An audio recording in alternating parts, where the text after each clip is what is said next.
All right, guys, what's going on? Welcome in. So, Aaron Rodgers is back, right? The New York Jets voluntary offseason program for players started today.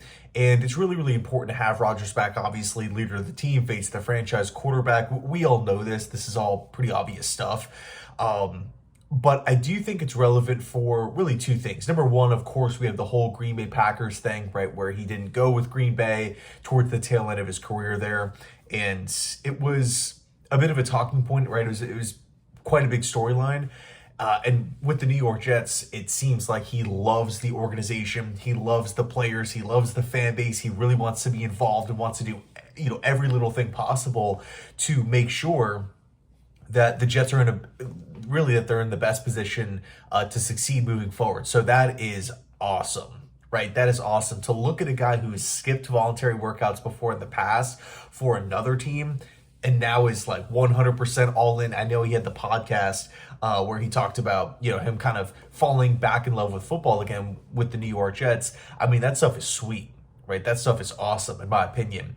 But secondly, right, this is happening before the draft. And look, this happens every year, right? Coaches have been at the facility, I think since April 1st. So they've been there for 2 weeks now. But for players, today's that opening day, right? Today's that the first crack at it.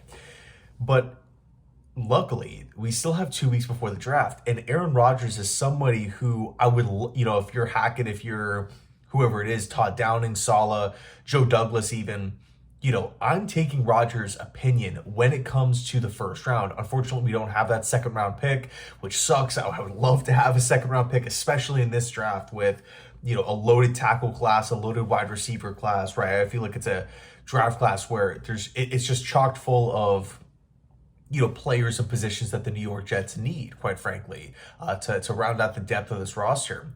But with Rodgers coming back, and look, it's not to say that these guys don't text, these guys don't communicate or anything like that. Obviously, that is the case. I'm sure Joe Douglas has reached out to Rodgers for drafts, what he's kind of feeling, as far as the draft is concerned.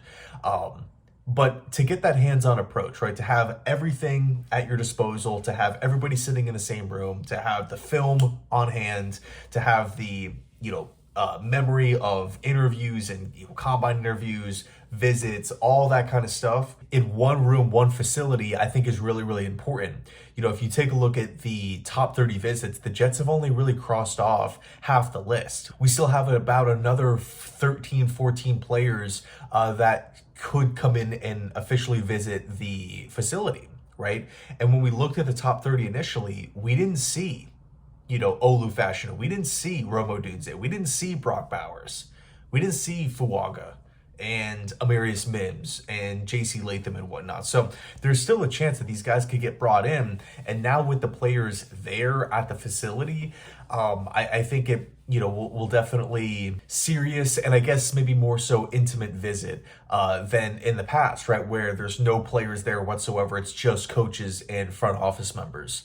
So yeah, what's Rodgers kind of feeling on this? Like, it's interesting because he's hinted at adding more offensive linemen. Like he's done it multiple times here.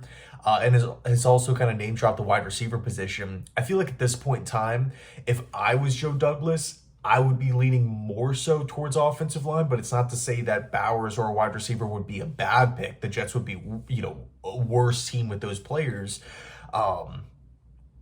I just kind of feel like, franchise left tackles, they're really hard to find. They don't just hit the open market unless you're like Orlando Brown Jr., but that's like the only one in recent memory. Trent Williams, I guess. I mean, these guys don't get free. They just don't. But you kind of feel like every offseason you can sign a wide receiver. Every offseason there's some really good wide receivers in the draft. Every offseason you're seeing big names get traded. I mean, just this year, like, and also too, the trade compensation for wide receivers doesn't really seem to be as high this go round. We're seeing what, Deontay Johnson, what Keenan Allen, what Jerry Jeudy, what Stephon Diggs got. They're not netting back these crazy hauls, right? These crazy returns. I mean, even A.J. Brown in his prime of his career with the Tennessee Titans, who exploded in Philadelphia, got traded for one first-round pick. So The wide receiver position is relative, especially too in this day and age with, you know, the rules about hitting the quarterback, the rules about pass interference. I mean, everything is tailored towards scoring points. It's clear that the NFL wants offenses to do that. We're seeing kids come up in the 7-on-7s, freak athletes at the wide receiver position. So I think it is, at the end of the day, easier to replace, to fill out the wide receiver room than it is to find like a top 10, top 15 tackle in football. I think that's really, really difficult. But anyway, I completely digress. My mind is focused on the draft. But that's just what I would do, right? What would Rodgers do? That's the important thing here. Right, he's the quarterback of this football team. He's the quarterback of a win now football team. He's a quarterback of a team that has a lot of pressure on them. Does he opt for O-line? Does he opt for Bowers? Does he opt for a wide receiver? I personally love Brian Thomas. And I do kind of feel, watching Joe Douglas's interviews, that they are kind of feeling wide receiver early. He's talked before about how he and the Jets feel about the offensive line being quote unquote complete. So is that a little sneak peek, right? You could factor in the Mike Williams injury, not being ready for not 100%, not the jury's still out on Williams' health as far as the start of training camp is concerned, and the Jets have only signed one wide receiver this offseason. I think signs are probably pointing to playmaker at spot number 10. But again, I think if I'm Joe Douglas, I'm leaning down the offensive line route. But man, if the Jets land Brian Thomas, I'll be pumped up. If the Jets land Odunze, I'll be pumped up. I mean, the Jets can go, realistically speaking here, this is the silver lining. They could go in a bunch of different ways and still get a massive upgrade.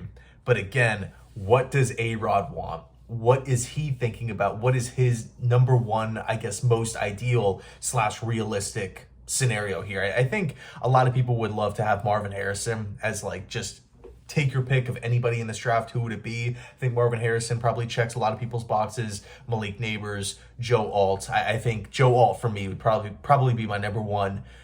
Harrison would be my number 2. Neighbors would be my number 3. Yeah, I'd probably say that would be my top 3. Just take your pick, have any player that you want in the draft. So anyway, thanks so much for watching. Let me know your thoughts. Let's go. And actually, real quick, before we end this video, it's 8:30. There's a rumor that the new uniforms could be coming out today, could be coming out this morning. So be on the lookout for that. Anyway, thanks so much for watching. And as always, go Jets.